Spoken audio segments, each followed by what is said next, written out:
யாரையாவது வாழ்த்தி தொடங்கணும். முதல் அதிகாரம் பேர் என்ன? கடவுள் வாழ்த்து. கடவுள் அவர் வாழ்த்தி தொடங்குறார். சரி, வாழ்த்திட்டோம். அடுத்து அந்த அந்த புத்தகத்துல ஏதோடைய சிறப்பு சொல்லப்படும். ஏதோ ஒரு சிறப்பு சொல்லணும்ல. 2வது அதிகாரம் பேர் என்ன? கடவுளுக்கு அடுத்த இடத்தில் வானத்தை வைக்கிறார் வள்ளுவர். ஏன்னா ஏழை பாலை பார்க்காம ஒரே மாதிரி பேர் தான் வானத்து சிறப்பு. கடவுள் வாழ்த்தியாச்சு, வானத்து சிறப்பு சொல்லியாச்சு. அந்த நூல் யாருடைய பெருமையை சொல்லப்போகுது? ஏன் பெருமையா, உங்க பெருமையா, யார் பெருமையா? நமக்கு முன்னாடி நீத்தா இருப்பாருங்க, அவர்களுடைய பெருமையை சொல்லுங்க.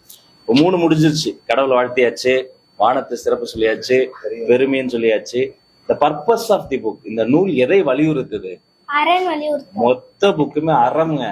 அது அறம், அவ்வளவுதாங்க. இந்த அறத்திலையும் அறம்பொருள் பலன்னு சொல்லுவோம். முதல்ல சொல்ற அறம் என்ன தெரியுமா? அறம் எங்க இருந்து தெரியுமா தொடங்குது? வீட்டுல இருந்து தொடங்குது. இல்லறம், வீட்டை இல்லறம் சொல்லுவோம்ல. பொதுவாவே இந்த மாதிரி வாலிபர்களா இருக்காங்க பாருங்க, சின்ன பசங்களா, அவங்களுக்கு எப்படா கல்யாணம் ஆகணும்னு ஒரு ஆசை இருக்கும். ஆனா அவங்களுக்கு ஏன் கல்யாணம் ஆச்சு, நம்ம அவசரம் பண்ணிட்டோம் எண்ணம் இருக்கும். அப்ப அந்த இரு வாழ்க்கையிலயும் ஃபர்ஸ்ட் அவர் என்ன சொல்றாருன்னா 6 உதவிகள் சொல்றாரு. இந்த 6 உதவிகள் பண்ணுவதற்கு ஒரு ஆண் ரெடி ஆயிட்டாருன்னா அவர் திருமணத்துக்கு ரெடி ஆவார். அந்த அதிகாரம் பேர் என்ன? இல்வாழ்க்கை. இந்த இல்வாழ்க்கையில அந்த 6 உதவிகள் அவர் செய்யறதுக்கு முதல் 6 குறள் சொல்லி அதுக்கு தயாரானத கூட. அடுத்து வர்றார் பெண்கள். இந்த உதவி செய்யும் போது அவங்க தடுக்க கூடாது, அவங்களும் உதவி செய்யணும். அவர்களுக்காக ஒரு அதிகாரம் வருது. அந்த அதிகாரம் அந்த வாழ்க்கை துணையினுடைய நலத்தை டக்கு டக்குன்னு வருது பாருங்க. இல்வாழ்க்கை இவருக்கு, வாழ்க்கை துணை நலம் அந்த நம்மக்கு. இல்வாழ்க்கை வாழ்க்கை துணை ஒன்னா சேர்ந்துட்டா வீட்டுக்குள்ளார என்ன வரும்? அழகான குடலினிது யாழினிது என்பர்த்த மக்கள் மடலை சொல் கேளாத. இப்ப இதுதான் அறம்.